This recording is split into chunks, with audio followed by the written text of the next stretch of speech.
welcome to a special edition of the Naked Gaming Podcast with me, Leigh Milner, and Chris Berrow. Yes, it's a retro special today. You excited for that? Yeah. Well, you like your retro games, don't you? Love retro. Do you know who else loves retro? Who? Your dad. Does he? Yeah, he's been playing... Does he really? He's been playing PlayStation 1. Have you seen... What? I asked your mum to How do you know this and I don't? Because I asked your mum to secretly film your dad playing the PlayStation, and this is what happened. Right. We're in COVID and my husband's went up in the attic and found PS2 and PS1 and decided to bring it down and start to have a go. And this is where he is most evenings. What are you playing, Gary? FA Premier League football. And are you winning? It's 0-0. It's Leeds United. I'm 1-0 down now. Is that because of me? Yeah. All right, okay then. You just made him score. What? How long has he been doing that for? The thing is, he gets stuck on a level, like me, and then that's it. Right. So we're celebrating all things retro in this episode. And I'm really excited about this. We're going to be actually playing and streaming as well later on, the new Streets of Rage 4.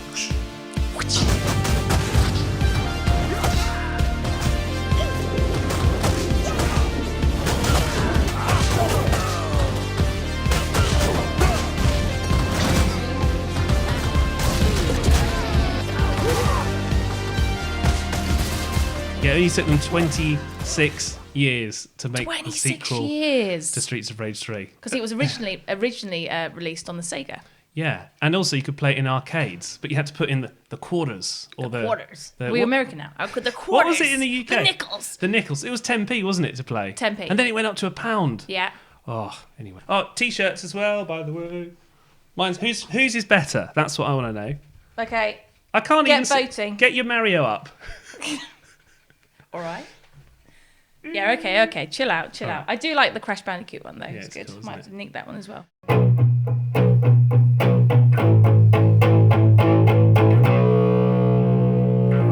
First, Lee's here with her bestest news voice, genuinely sitting at this shiny dining table news area. This isn't exercise. You don't need to warm up for this. I just need to shuffle. Oh, you're just literally shuffling. Shuffle around. Hang on. I don't know. I can't work under these conditions. Oh, camera's on. Okay, ready for the news. Right, news phase. Over 85,000 games have been made available in the UK for frontline NHS care workers to thank them for their efforts in fighting COVID-19. The scheme, known as Games for Carers, has been in such high demand that they only have Steam and Epic Store games available. If you're an NHS worker, you can grab a key from the Games for Carers website with your NHS email address. Oh, good catch. Andy Murray has won the Madrid Open. Well, sort of. And there it is. Heartbreak for David Goffin. Andy actually won the virtual Madrid Open, where 16 leading ATP players swapped their rackets for their PlayStation 4 controllers. I tell you, we've got all the props here today. David Goffin was Murray's opponent in the final, and he beat the Belgian 7-6 on the Tennis World Tour game. Well done, Andy. Although amateur players are returning to the court, tennis tournaments are likely to be suspended until mid-July because of coronavirus. I'll put away my tennis racket then, and my tennis ball, and my PlayStation 4 game. Now, one of the biggest esports events has been postponed until 2021. Sad face. The International, which awards big money prizes to the winners, was due to take place in Stockholm in August. Last year's prize money totalled £28 million. The organisers say they will share more information when we have it, but aren't expecting to be able to confirm a date for a while. Fortnite news now, and on April the 23rd, more than 12 million Fortniters Yeah, that I just made a word up.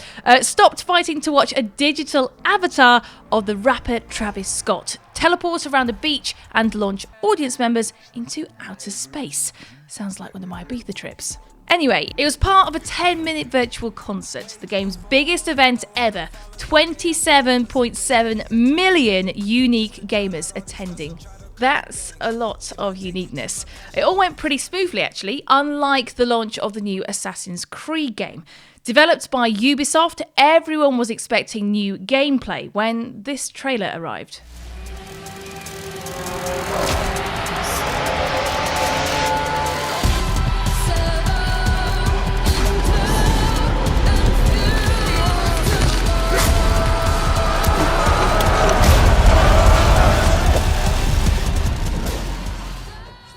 Very nice, but no gameplay. Plus, there was a moment where it looked like their new game was called Assassin's Creed Offline. Oops. Despite all the controversy, Ubisoft has revealed that the Assassin's Creed Valhalla trailer has had over 100 million views in just 10 days. So someone must care.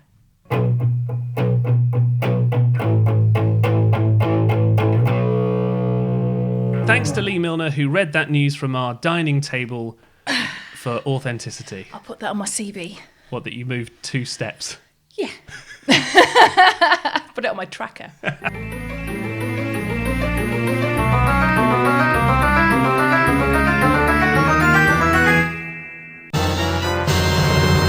This is the attachment that you didn't know you needed. We've just discovered that the Game Boy Pocket sonar is a thing that existed quite a long time ago, actually. Do you want to tell us about the Game Boy? Are you sure it's something we need? Depends if you want to go fishing. Let me just read you this, right? Okay. Apparently, it's a peripheral for the Nintendo Game Boy, made by Bandai, that used sonar to locate fish. What? Up to 20 metres, 65 feet if you're wondering. Thanks very much. Underwater for the sport of fishing and contained a fishing mini-game. It was released in Japan in 1998. Is this a joke? This is for real. So you put it on your Game Boy? Yeah. And you can fish? Yeah. Yeah, never going to buy that. But hang on, you can buy one. Look, I sent you an eBay link. Oh, $127. That's more than That's a a bit. Game Boy. That's a bit pricey. Well, it depends how much you like fishing, doesn't it? Not that much. Not that much. Not that much. Wow. Okay. Well, I mean, for all you keen fishers out there, fishers. Fishes. If you're a fish listening, you'll be pleased that we're not going to buy one. What? Fishermen. Fish. Fishers. What do you call them? Fisher people. Fishermen. They call it fishermen. Fishermen. Yeah. But it's a bit sexist, isn't it? Yeah. Why not fisher I women? don't know. Fisher children. Fisher Price. Now, I've always liked the idea of VR, but we're still thinking about getting a headset. The virtual reality headset's quite expensive. I'm tempted, but I don't know yet. How much are they? Do you know? Hundreds. Hundreds. Okay, all right. It might mess my hair up. I mean, I'm not really pleased about wearing these headphones, but anyway. Okay. So if you have one and are wondering about university, then this might be the game for you. Now, I know that you went to Lincoln University in Lincolnshire. Well, one of the doctors there and one of the professors there has turned the Brayford campus that you know so well into a virtual reality game. Ah, memories. But I fell into some it things that you did don't need to be VR simulated, do they? I don't want to relive those moments. In fact, I can't because I can't remember them. Well, that's good. It's probably for the best It's for probably everybody. for the best for everybody. So this is Dr. Chris Headland, and I asked him, why did he make it? So this all started really as we were trying to create a virtual meeting room space, and because we wanted to use this for university research projects and even actually embedding some like research experimentation in there, we tried to base it off a university building.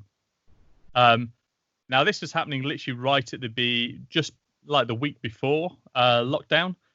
University is a weird engagement, right? It's you move there, it becomes your home, it becomes a big part of your life. And suddenly all these people were being told that they basically couldn't go home, couldn't socialize with their friends, couldn't, mingle with their kind of extended family.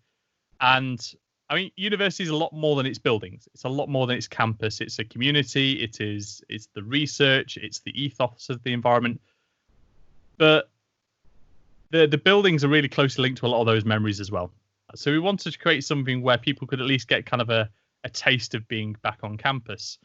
And we went for this kind of reimagining because, well, one, I didn't really didn't want to try and rebuild everything from scratch, right? You know, you can get bogged down in doing every single meter of every single corner and then making sure all the walls are rounded here instead of, you know, there being a straight line. How kind of liberal were you when it came to the actual designing of the campus?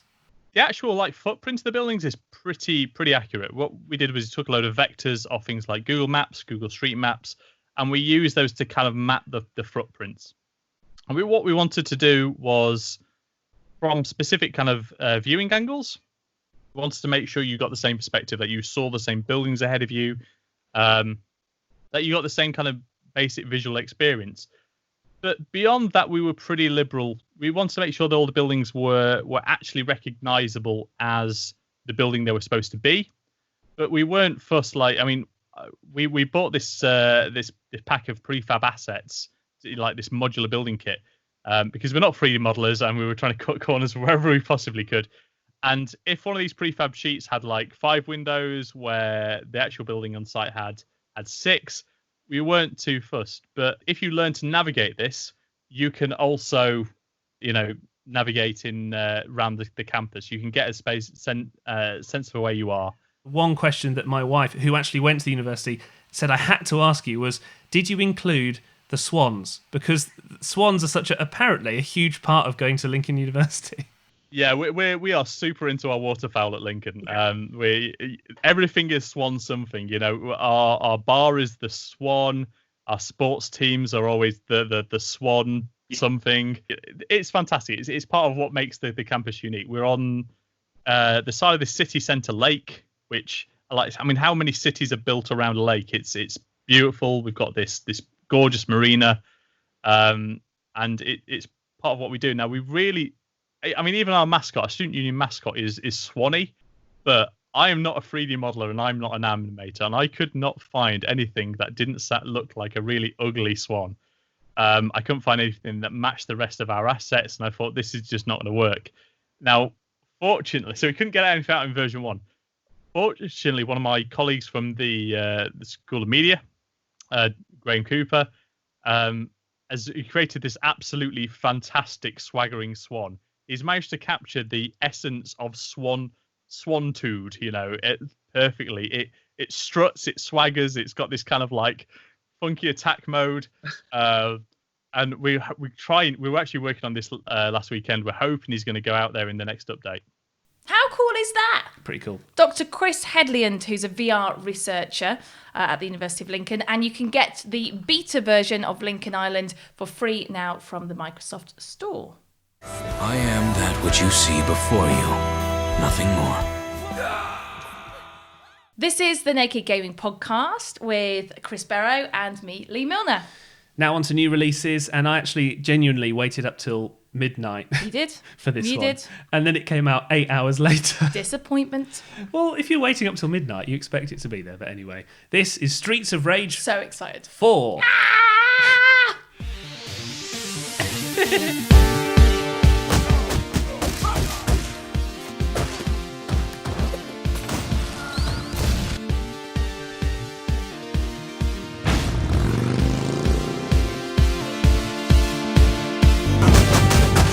Now, we both played this as kids, so we played Streets of Rage. I played 1 mostly. What about you? 1. Yeah. I think I only played 1. I think I did a bit of 2, but then in 3 there was someone on roller skates, which I don't really remember that. But anyway. No. So this has new characters, 5 characters that you want to play as, and then you can unlock classic characters in their sort of 8-bit forms, and they look really cool. The levels are quite beatable. We managed to get through it. But it's very hard to get an S rating. Each stage is rated and stuff like that. But I wanted more playable characters, like cool new characters. They've got the retro ones, but I wanted newer characters. I see what you mean. But I quite like things when they do simple. When they do retro revivals, I don't like it to be too different. Yeah, and this is not that different. They have got some new characters. Yeah. And the graphics I mean, it's like cartoony. Yeah. Which I haven't really seen in the game in a long time. It's really nicely done. 26 years in the making. Music is rad. You during the level 5 or something, you were going, "Oh, the music's banging." It was Bang it! Like, yeah! It was pretty raving, but then the game was always about the music accompanying your fighting. Yeah. We actually streamed this game in full. So if you look out for Leigh Milner and Chris Berrow on YouTube and also add in Naked Gaming in there, you can actually find our stream of the entire game. It takes about 3 hours to beat, depending on how good you are. Anyway, once we've worked it all out, you'll be able to watch that probably by the new year. But anyway, I thought it was really good. What did you think? Rating out of 10? You know what? I give it a 9.5 out of 10. Do you know what? That's good. I was going to say 9. Only because I think once you've completed it, I don't really want to do it again. You can fight each other on it, but it loses. I want more levels. Exactly. I want bigger bosses, bigger, badder bosses. Yeah. But it is really good for a retro revival.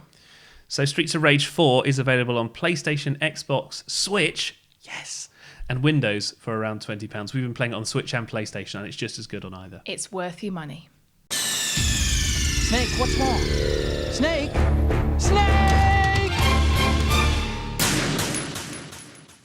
Well, that's it for this month. Hang on, we haven't should we get Bailey involved? Because nobody's ever seen him. Well, he has been featuring throughout the episode, but mostly just lying down. Hang on then. Oh, is this happening now? Time. Okay, well, while Bailey, Milner, Berrow, the bunny... Did you just wave at my camera?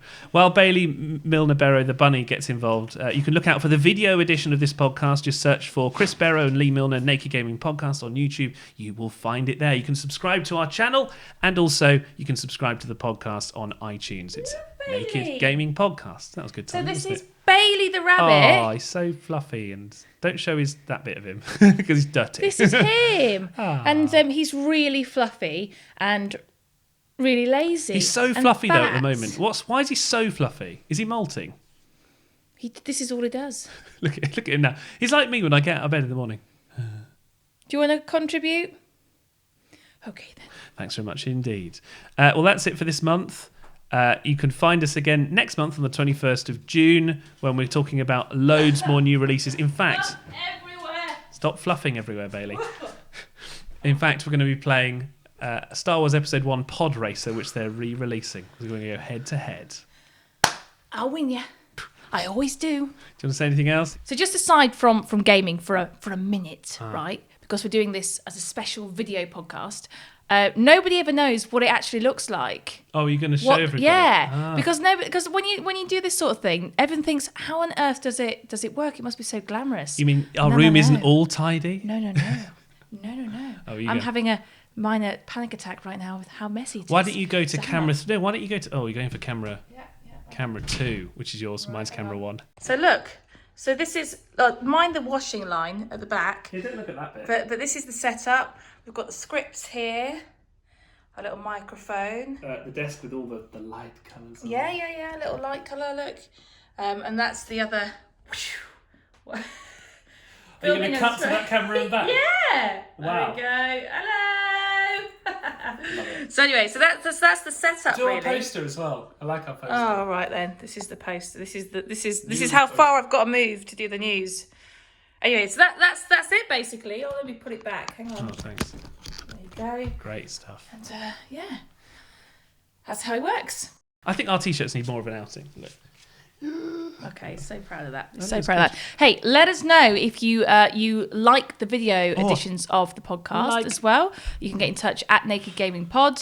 We want to hear from you, but we've really enjoyed it. Yeah, it's been good. We hope to do more of these in the future. But in the meantime, peace out, mic drop. Are you ready to hit Do the a mic drop with this? Yeah. All right, here we go. Go on. Go. Oh, the table.